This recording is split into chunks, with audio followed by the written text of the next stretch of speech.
Dukung dakwah ini terus mengudara. Kajian gratis ini berjalan atas izin Allah dan dukungan tulus dari Anda.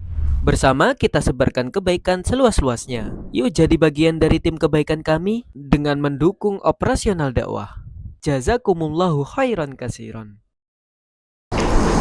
Bismillahirrahmanirrahim. Alhamdulillahi rabbil alamin. Allahumma salli wa sallim wa barik ala Muhammad wa ala ali Muhammad. Allahumma anfa'na bima 'allamtana wa 'allimna ma yanfa'una wa zidna 'ilma wa barik lana fi 'ilmina warzuqna al-ikhlasa fil qawli wal 'amali kamila wa 'ilman nafi'an la yunsa wa tawfiqan daima wa sihhatan wa yaqinan wa afiyah.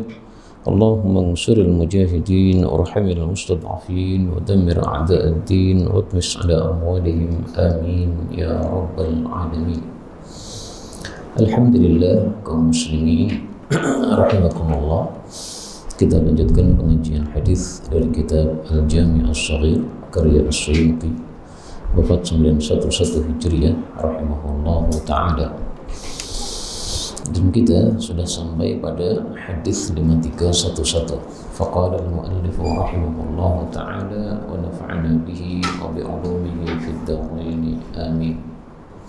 Tuba, bahagia, liman, bagi orang-orang yang yub'ats dibangkitkan yaumal qiyamah, besok pada hari kiamat. Wajuhu, sementara rongganya, maksudnya hatinya, mahsyubun, dipenuhi bil Qur'ani, dengan Al-Qur'an, wal faraidi, dan ilmu faraid, wal ilmi, dan ilmu secara umum, ya ilmu agama. Hadis ini dhaif, dan hadis ini menghasut kita menguasai tiga hal. Yang pertama, menguasai hafalan Al-Quran.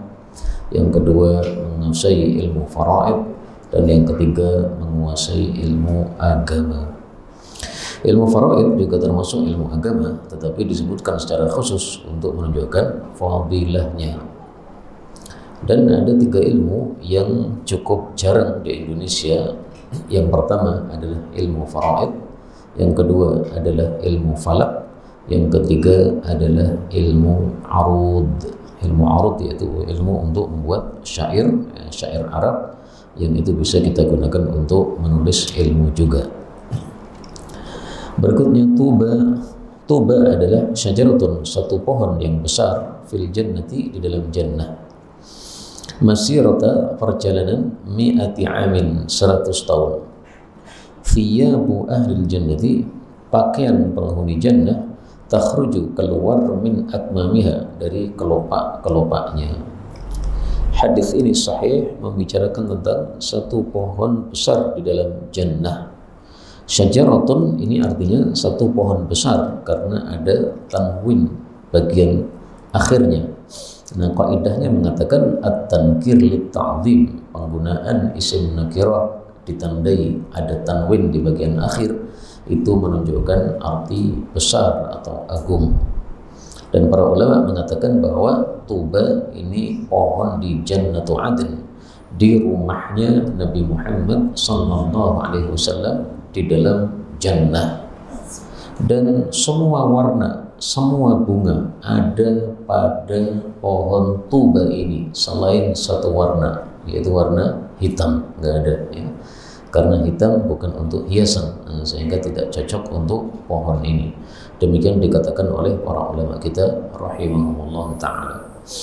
Demikian juga semua jenis buah-buahan yang ada itu bisa dipetik dari satu pohon ini. Mau mangga ada, mau talok ada, mau nanas ada. Jadi nggak perlu banyak pohon. Pada satu pohon semua buah antum mau ada di dalam pohon tuba ini. Mudah-mudahan semua kita bertemu dengan pohon tuba ini. Amin ya rabbal alamin. Berikutnya 13, tuba adalah syajaratun, satu pohon besar, gharasaha, yang telah menanamnya Allah Ta'ala biyadihi, dengan telapak tangannya. Wa nafakha, dan Allah telah meniup fiha, pada pohon itu, min ruhihi, dari rohnya Allah Subhanahu wa Ta'ala. Tanbutu, dia itu tumbuh, bil huliyi, dengan perhiasan-perhiasan, wal hulali, dan pakaian-pakaian. Jadi isinya tidak hanya buah-buahan, tapi perhiasan ada, anting-anting, gelang, cincin, pakaian juga ada.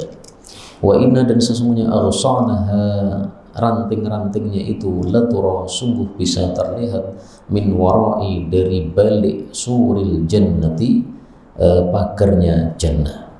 Tapi hadis yang ini derajatnya palsu, kata Asy-Syaikh Al-Albani rahimahullah.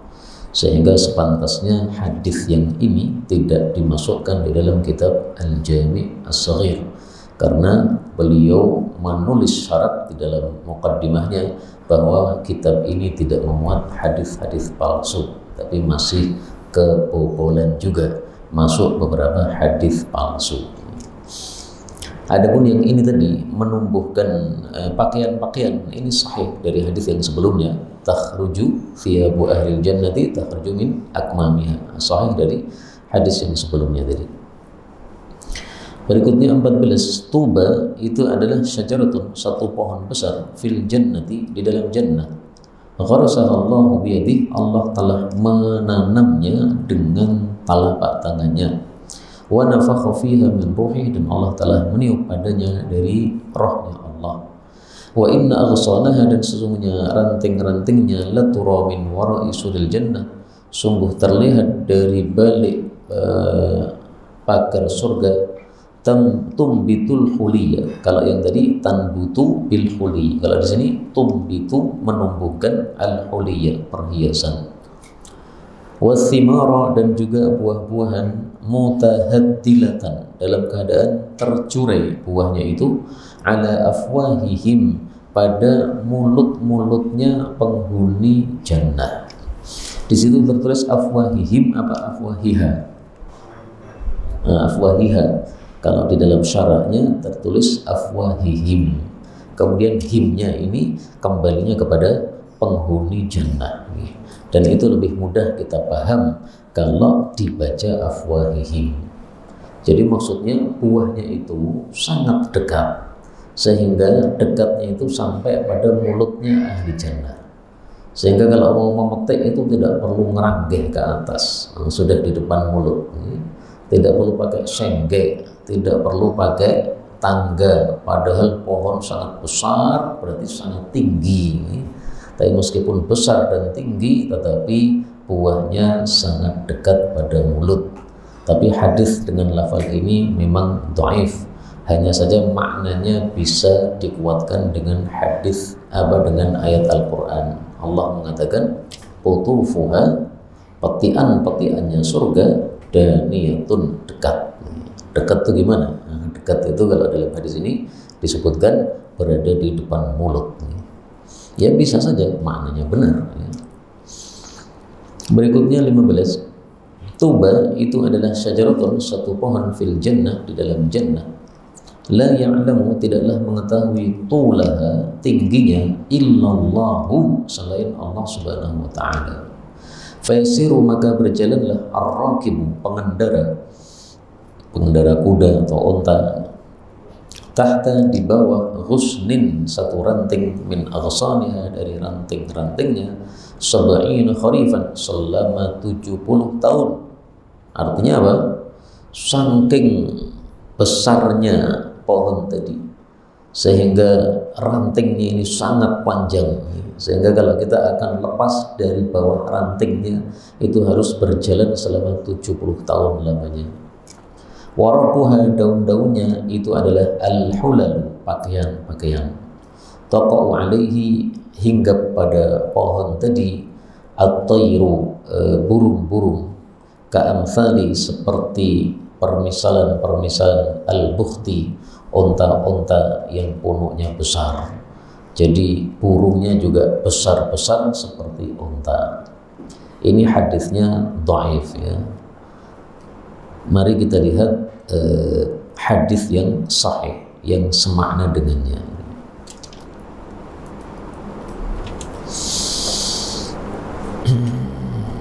An'am minha.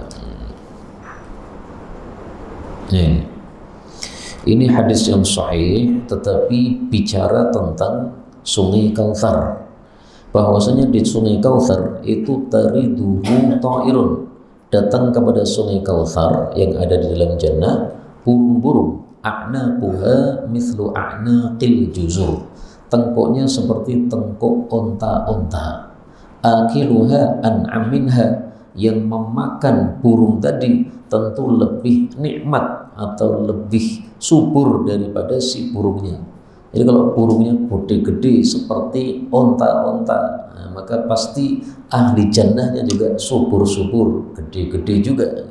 Nah, jadi tidak mungkin ahli jannah kerempeng kayak saya, nggak mungkin Pak.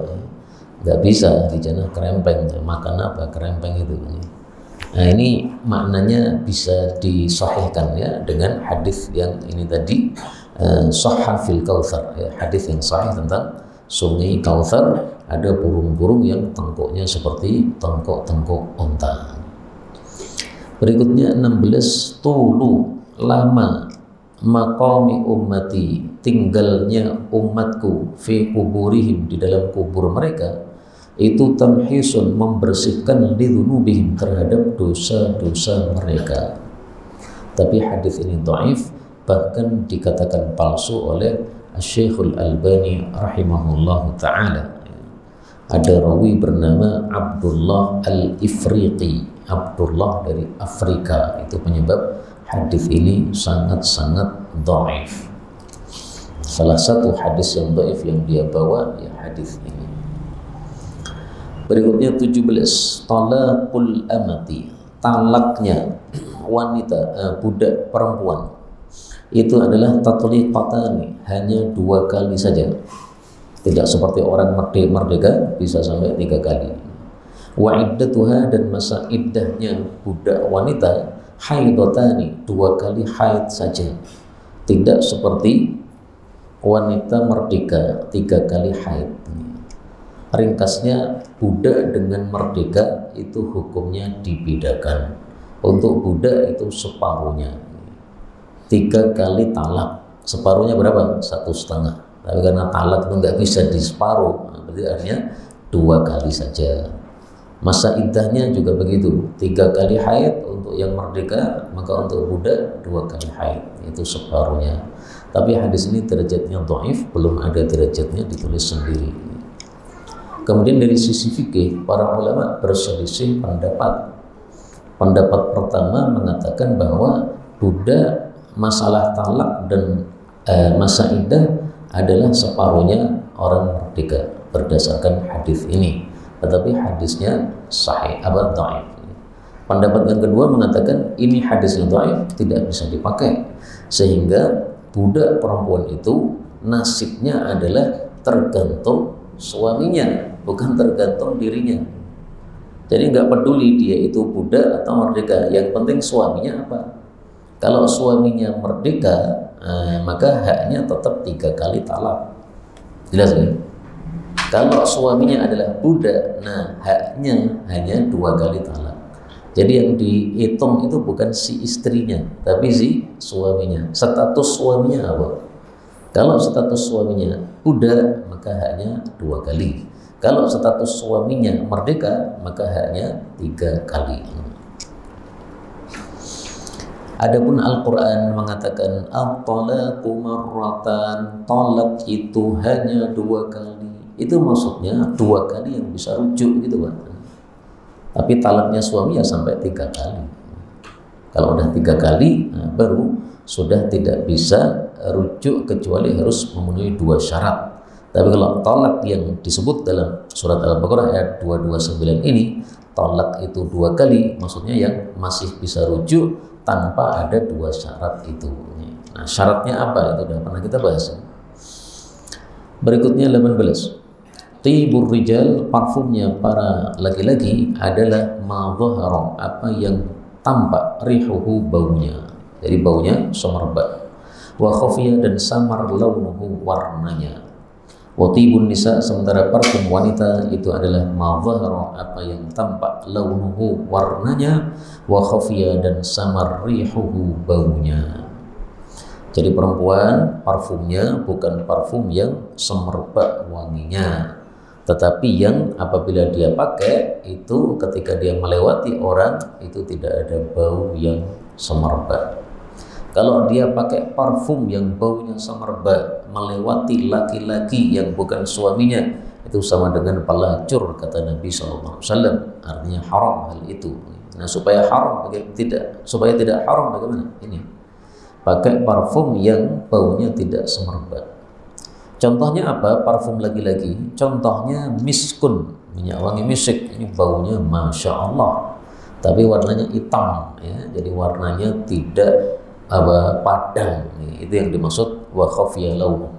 Warnanya samar, itu artinya tidak padang. Contoh parfum perempuan adalah za'faran. Nah, za'faran ini warnanya ada dua.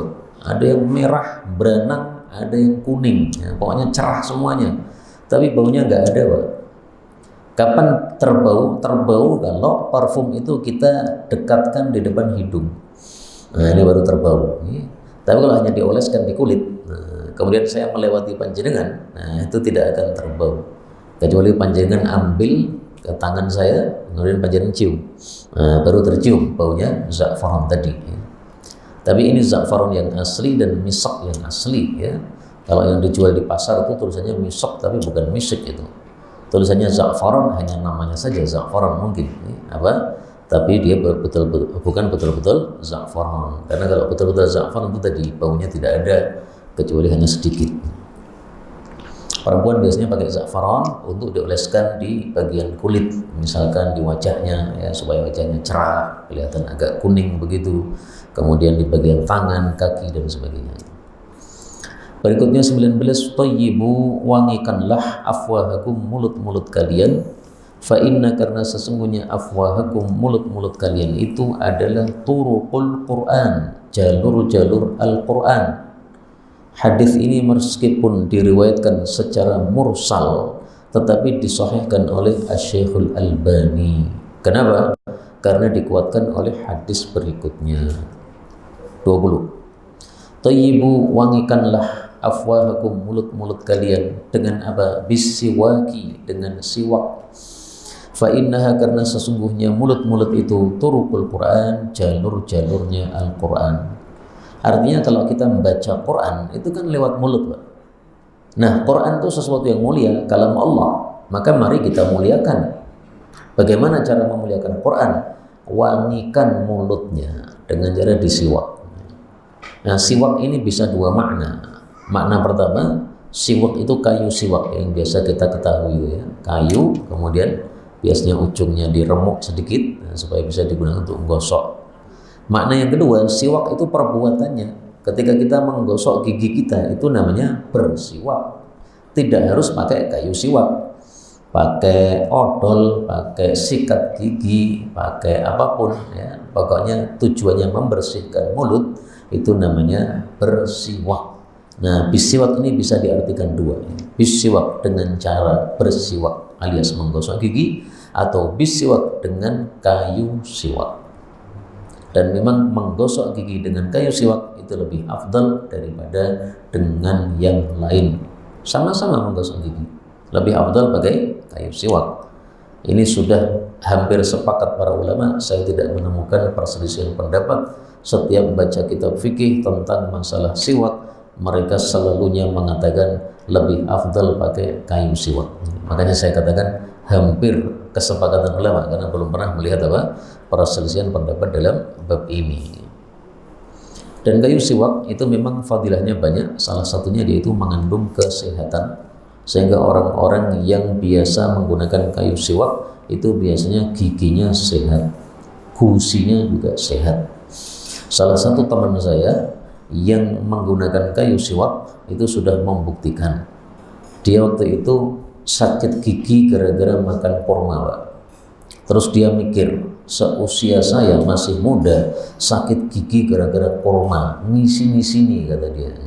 Saya tidak mau sakit gigi gara-gara kurma. Akhirnya odol dia buang, Pak. Sikat gigi dia buang, dia singkirkan, dia ganti kayu siwak. Terus saya lihat itu sering kali dia bersiwak, dikit-dikit siwak.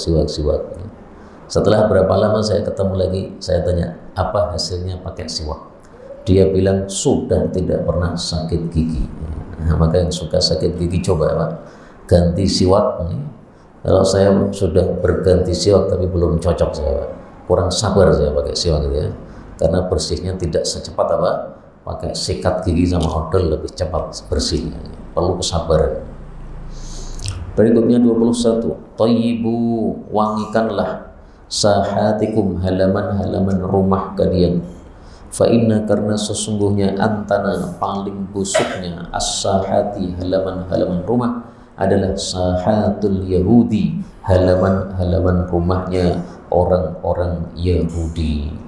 Jadi jangan meniru tingkahnya orang-orang Yahudi, halaman rumahnya kotor, busuk. Nah, kalau halamannya saja kita disuruh bersihkan, berarti apalagi bagian dalamnya, Pak. Jadi jangan dipahami salah. Yang penting jobor resik, jerumbuh raruh, nah, itu salah paham. Yang luar saja yang enggak sering kita pakai disuruh bersihkan, apalagi dalam yang kita gunakan untuk tidur, makan dan sebagainya, nah, tentunya lebih dibersihkan lagi. Dan ada hadis yang semakna dengan ini dengan lafal afniyah. Afniyah itu artinya juga halaman. Tahhiru afniyatakum, sucikan halaman rumah kalian, fa innal yahud la tutahhiru afniyataha. Riwayat Tabarani Hasan. Ini sebenarnya juga diriwayatkan Tirmidzi, tapi dhaif sanadnya. Maka di sini dipilih yang hasan, yaitu riwayat Tabarani. Berikutnya 22. Thayru kulli abdin, nasib atau takdir setiap hamba itu adalah fi unuqih, ada di dalam tengkuknya. Maksudnya gimana? Nasib setiap hamba itu tidak bisa lepas dari dirinya, seperti sesuatu yang dikalungkan di tengkuk, nggak akan lepas. Coba ibu-ibu yang pakai kalung, panjenengan kemanapun pasti kalungnya kan ikut kan. Nggak mungkin panjenengan masuk kamar mandi kemudian kalungnya nunggu di luar, nggak mungkin ya, pasti ikut masuk. Nah, takdir setiap orang, bagian setiap orang itu juga begitu, karena kemanapun dia berada pasti akan mengenai dia. Dia berusaha supaya aman naik mobil, karena kalau naik motor khawatir tabrakan atau jatuh. Kalau sudah pasnya musibah, meskipun di mobil dapat musibah juga, ya, karena apa? Sudah ditetapkan pada setiap orang. Itu makna thair menurut pendapat yang pertama. Pendapat yang kedua, thair itu adalah catatan amal. Jadi catatan amal kita itu ada pada tengkuk kita. Sehingga maksud hadis ini adalah mari kita berhati-hati dalam beramal. Kamu beramal baik, ada malaikat yang menjaga di tengkukmu itu, nulis itu ada. Ada malaikat yang menjaga amal burukmu yang menulis, itu juga ada. Dan hadis ini semakna dengan ayat Quran. Allah mengatakan wa kullu insanin alzamnahu ta'irahu fi unuqihi. Surat Al-Isra ayat 13. Dan setiap manusia itu kami melazimkan kepada dia ta'irnya pada tengkuknya. Nah, ini tafsirannya sama, Pak. Ada dua tadi ya. Boleh ditafsirkan ta'ir itu adalah nasib atau takdirnya, bagiannya dalam kehidupan ini. Boleh diartikan ta'ir itu adalah apa? Catatan amalnya. Kalau diartikan catatan amalnya, itu lebih sesuai dengan kalimat berikutnya, wa nukhriju lahu yaumal qiyamati kitaban yalqahu mansyura. Nah, lebih mudah untuk tafsir ya. Kalau diartikan ta'ir itu adalah catatan amal, karena kalimat berikutnya bicara tentang kitab yang dibuka, berarti itu adalah catatan amal. Tapi tetap saja tafsirnya ada dua tadi. Dan hadis ini derajatnya sahih, belum ada derajatnya ditulis sendiri. Kemudian kok bisa satu ayat tafsirnya dua? Ta'ir diartikan takdir atau diartikan catatan amal, ini gimana? Nah, tidak usah heran, karena kita punya kaidah. Kaidahnya gini. Ayatul Quran hammalatul wujuh. Ayat-ayat Al-Quran itu mengandung beberapa kemungkinan makna. Bisa diartikan begini, bisa diartikan begitu. Sehingga selama masih kita temukan para ulama menafsirkan dengan dua tafsiran itu, ya pakai semuanya, nggak apa-apa. Tapi kalau ulama sepakat menafsirkan satu tafsiran, jangan kita buat tafsiran sendiri. Kalau kita buat tafsiran sendiri, memangnya kita sudah berhak untuk menafsirkan Quran. Kita bukan ulama. Kalau bukan ulama ya jangan buat tafsiran-tafsiran semaugu. Berikutnya 23. Tinatul muqtaqi, wataknya orang yang dimerdekakan itu adalah min dari tinatil mu'tiki, wataknya orang yang memerdekakan.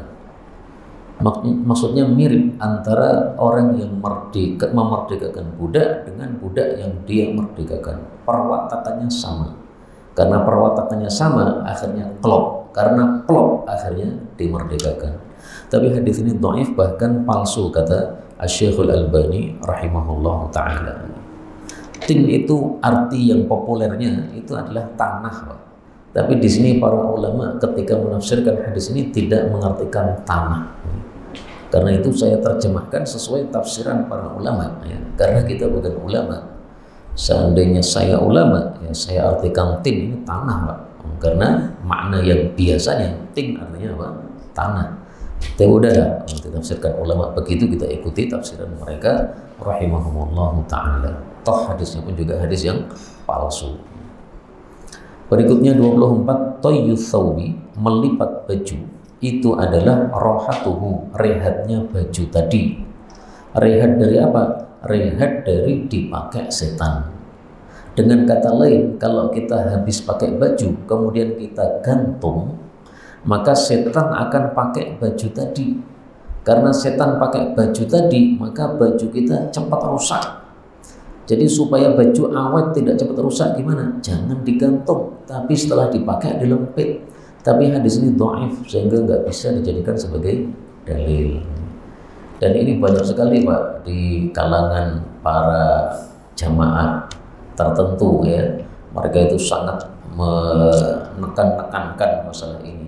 Kalau setelah pakai baju jangan digantung, tapi dilipat. Sehingga banyak yang bertanya tentang hal ini. Saya katakan ini hadisnya derajatnya dhaif, ya. Dhaifnya kenapa? Bagi yang tahu dhaifnya kenapa? Karena ada rawi bernama Umar bin Musa. Umar bin Musa ini fi idati man yadha, termasuk orang-orang yang memalsukan hadis. Sehingga kalau dikatakan ini hadisnya palsu, sebenarnya yang masuk akal, Pak. Karena perawinya seperti itu derajatnya. Tapi kalau Syekh Albani di sini menilai hadisnya dhaif saja, ya, tidak sampai kepada palsu, ya. Tapi tadi perawinya namanya Umar bin Musa, itu adalah fi idati man yadha, termasuk orang-orang yang memalsukan hadis Nabi Sallallahu Alaihi Wasallam. Jadi panjenengan setelah pakai baju digantung boleh enggak? Boleh.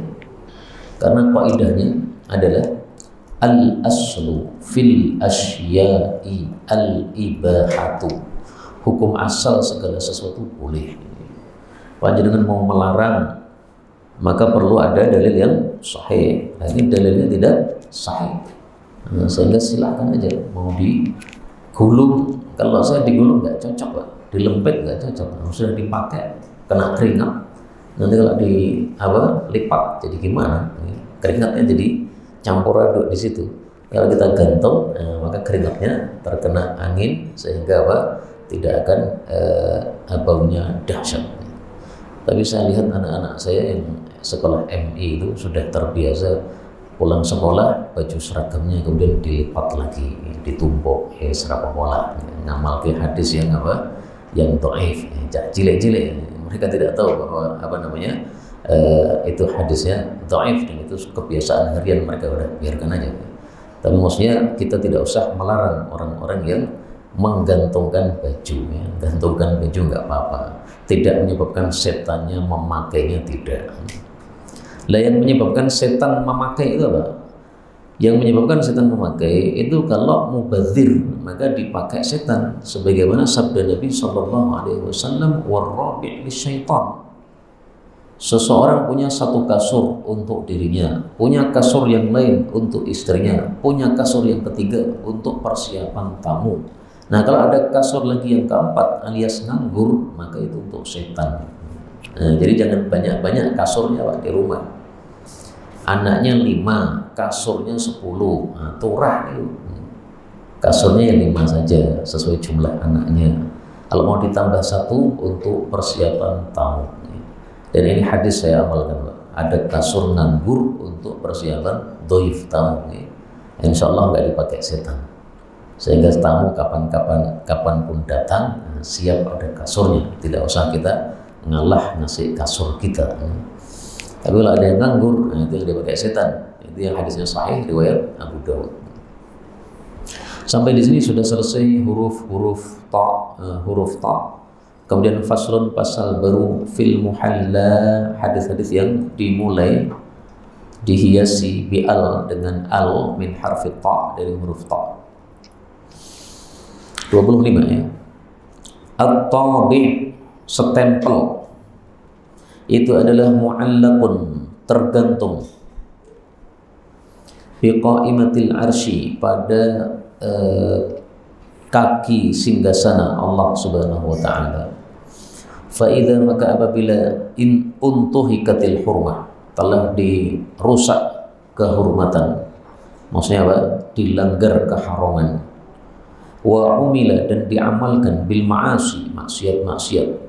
Wajturiya, dan orang-orang berani, dilakukan keberanian, alallahi, terhadap Allah. Ba'athallahu, Allah pun utus at-tabi'ah, stempel tadi, fayudba', lalu distempelkan, ala qalbih, pada hatinya si pelaku maksiat. Fala ya'qilu, lalu dia pun tidak memahami, ba'da dzalika, setelah hatinya distempel itu, syai'an, sedikit pun. Hadis ini dhaif. Maksudnya apa? Orang kalau melakukan maksiat, maka hatinya jadi hitam.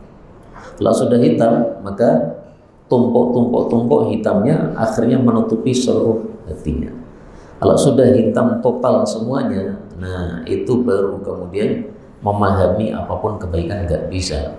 Dikasih hidayah mental terus. Kenapa? Sudah terlampau hitam. Ini hadisnya dhaif, Pak. Tetapi secara umum maknanya sahih, bahwa pelaku perbuatan dosa itu menyebabkan hatinya hitam. Dalam hadis yang sahih, Rasulullah menyebutkan ar-ran. Fa in ada, kalau seseorang itu bertambah kemaksiatannya, maka ditambahlah titik hitam di dalam hatinya, sehingga titik hitam itu meliputi seluruh hatinya. Itulah yang disebut rana. Kalla barrana ala qulubihim ma kanu yaksibun. Ini sahih ini, Pak. Sehingga secara umum maknanya sahih ya. Tapi rinciannya ini yang tidak sahih, bahwasanya awalnya tergantung di kaki singgasana Allah, ini yang dhaif ya. Tapi secara umum maknanya sahih. Berikutnya 26. At-ta'im, orang yang makan, asyakir, yang bersyukur, bimanzilati, itu setingkat as-saim, orang yang puasa, as-sabir, yang sabar. Nah, maka habis ini kalau ada makanan di luar, jangan lupa mengucapkan alhamdulillah. Karena kalau kita makan bersyukur, tingkatannya selevel dengan orang puasa yang sabar. Makanya dua hal ini tidak bisa dipisahkan, syukur sama sabar. Kenapa? Karena namanya hidup itu kadang nyaman, kadang tidak, gitu. Kalau pas nyaman disikapi dengan syukur, kalau pas tidak nyaman disikapi dengan sabar. Itu sudah pasti, hidup itu begitu, nggak mungkin nyaman terus, nggak mungkin, dan tidak mungkin tidak nyaman terus, nggak mungkin.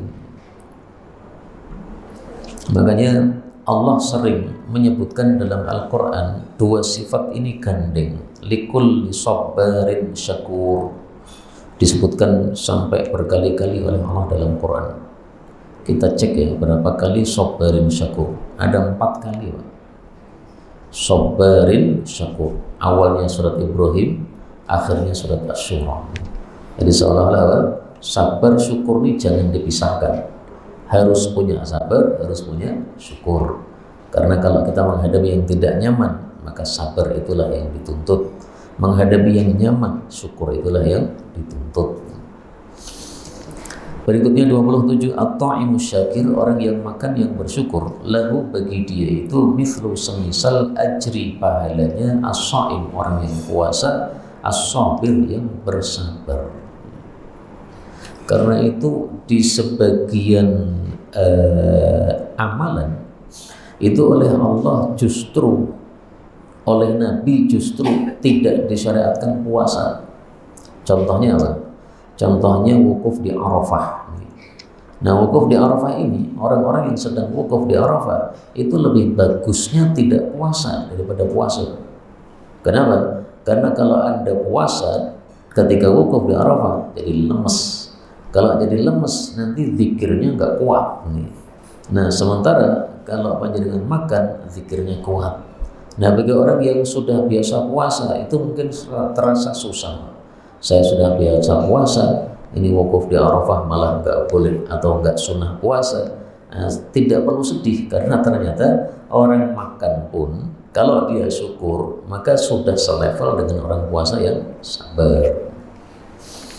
Berikutnya 28, at-ta'unu, wabah penyakit itu baqiyatu rijzin, sisa dari siksaan yang dahsyat.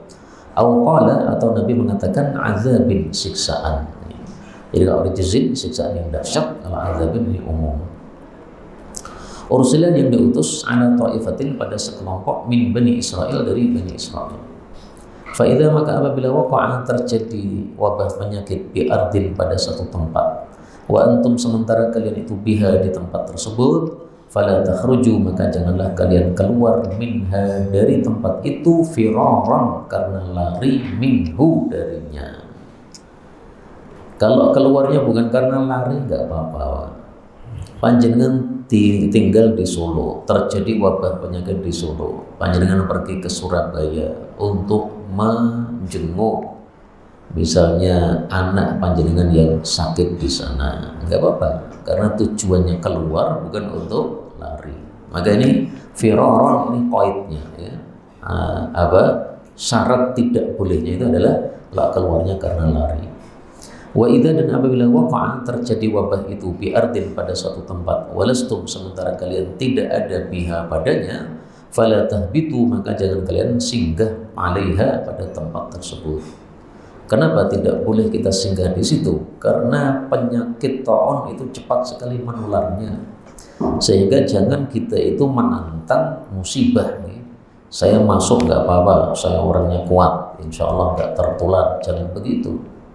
Sama dengan Dajjal, ya. Dajjal kalau datang itu jangan kita melawan. Ngendi Dajjal, tantangi, nggak boleh. Kita disuruh lari dari Dajjal. Karena saking kuatnya subhatnya Dajjal, itu orang yang imannya kokoh, begitu ketemu Dajjal itu imannya lumpuh, Pak. Makanya Rasulullah melarang kita menantang Dajjal. Sama juga di sini dilarang menantang wabah penyakit. Kamu itu manusia bisa tertular penyakit. Nah, maka tidak boleh masuk di tempat yang ada wabah penyakitnya supaya tidak tertular. Demikian juga tidak boleh keluar karena lari, karena kalau kita keluar itu bisa menularkan orang lain. Jadi kalau kita keluar menularkan, kalau kita masuk tertular, dua-duanya tidak boleh. Dan hadis-hadis tentang bahwasanya ada penyakit menular itu sangat banyak. Contohnya, la yuridanna mumridun ala musih, janganlah memasukkan orang-orang yang ontanya sakit kepada orang yang ontanya sehat. Maksudnya kalau saya punya onta sehat, panjenengan punya onta sakit, itu jangan dicampurkan. Dicampurkan akhirnya wabahnya penyakitnya menular. Ontanya bisa tertular, ya. Manusia pun juga sama. Mumrid itu yang ontanya sakit. Orang yang punya onta tapi ontanya sakit disebut mumrid. Kalau musih, orang yang ontanya sehat. Hadis muttafaqun alaih. Nah, kalau hadis yang mengatakan la adwa, tidak ada penyakit menular, itu maksudnya tidak ada penyakit yang menular dengan sendirinya tanpa izin dari Allah.